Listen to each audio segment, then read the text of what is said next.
নমস্কার বন্ধুরা, কেমন আছো সবাই? ববিতা ব্লগ চ্যানেলে নতুন একটা ভিডিওতে সবাইকে স্বাগত জানাচ্ছি। আর আশা করছি সবাই খুব ভালো আছো। আর আমিও তোমাদের আশীর্বাদ ও ভালোবাসায় খুব ভালো আছি। তো আজকে আমি দেখাবো যে একজন প্রেগনেন্সি মহিলা কিভাবে খেতে বসতে হয় বা কি খাওয়া উচিত।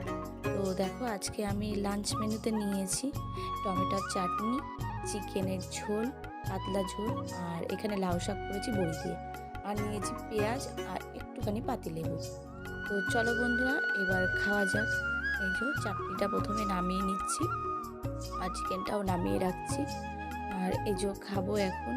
আর আজকে তো আমি একা একা বাড়িতে, যেহেতু অনেক নেই, অনেক মামাবাড়ি চলে গেছে আর মায়েরা গেছে হচ্ছে মাসি শাশুড়ি বাড়ি গৃহপ্রবেশে। আর এই আজকের দিনে কিন্তু আমার জেঠি শাশুড়ি মা মারা গেছিলেন, তো রাত্রেবেলা।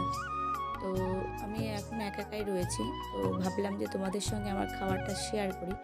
আমি ঠিক প্রেগনেন্সির পরে কিভাবে খেতে বসি বা কী দিয়ে দুপুরবেলা লাঞ্চটা করি, তো সেটাই তোমাদের সঙ্গে শেয়ার করলাম। তো বন্ধুরা, যারা যারা প্রেগনেন্সিরা রয়েছে, মায়েরা, নতুন মায়েরা, তারা অবশ্যই একদম ঝুঁকে বসে খাবার খাবে না।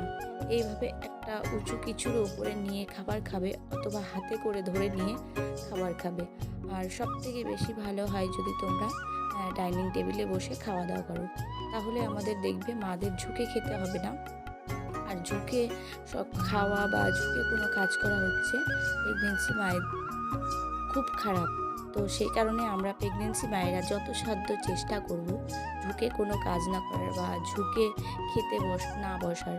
তো আমি এইভাবে খাই। আর যখন সকালে ভাতটা খাই তখন তো যেহেতু অল্প একটু পরিমাণ মতো নিই, তখন সেই আমি কি করি বলো তো, তখন হাতে করে ধরে নিয়ে এই ভাতটা খাই। আর অবশ্যই তোমরা বোতল নেবে না, এরকম স্টিলের গ্লাস বা কাঁচের গ্লাস, যে কোনো গ্লাসই তোমরা ইউজ করবে জল খাওয়ার জন্য। আর অবশ্যই তোমরা প্রতিদিন খাবারের সঙ্গে একটু শাক রাখবে। তো হতে পারে লাউ শাক, পালং শাক, লাল শাক, মেথি শাক, বিভিন্ন ধরনের শাক কিন্তু তোমরা অবশ্যই প্রতিদিন রাখবে লাঞ্চ মেনুতে।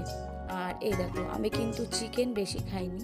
তো এই সময় বেশি চিকেন খাওয়া ভালো না, যেহেতু পেট গরম হয়ে যায়, আর গরম পড়েছে একটু ভালোই। সেই কারণে আমি এখানে শুধু মাত্র 2 পিসই চিকেন নিয়েছি আর একটুখানি 1 পিস আলু নিয়েছি। তো এটা দিয়েই এখন ভাত মাখিয়ে খেয়ে নেব। আর অবশ্যই তোমরা খুব অল্প পরিমাণে ভাত খাবে, আর তোমরা চেষ্টা করবে বারবার করে খেতে। তো অল্প পরিমাণে খাবে আর বারবার করে খাবে।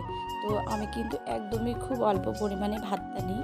আর দুপুরবেলা খাওয়ার পরে আমি ওই 1-1.5 ঘন্টা বাদে আবার একটু ফল খাই, যেহেতু আমার আয়রন ওষুধটা খাওয়ার 2 ঘন্টা বাদে খেতে হয়। সেই কারণে আমি আয়রন ওষুধটা 2 ঘন্টা বাদে খাই, আর তারপরে একটুখানি কোনো ফল খেয়ে নিই আবার। তো এই করেই চলছে আমার প্রেগনেন্সি লাইফ। তো বন্ধুরা, তোমাদের যদি ভিডিওটা ভালো লাগে তাহলে অবশ্যই লাইক, কমেন্ট, শেয়ার করো বন্ধুদের সঙ্গে।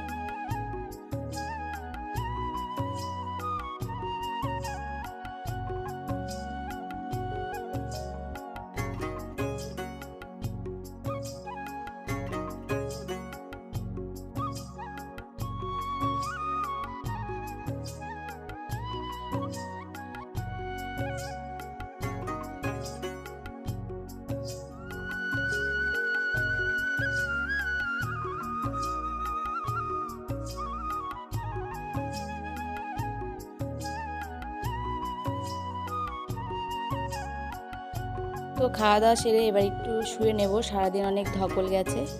আর তারপরে রেস্ট নিয়েছি, শুয়েছি ঘন্টাখানিক, তারপরে চলে এসেছি এটিএমে। আর আজকে দেখো, পাসওয়ার্ডটা ওই একই পাসওয়ার্ড, সেটাতেই কাজ করছে।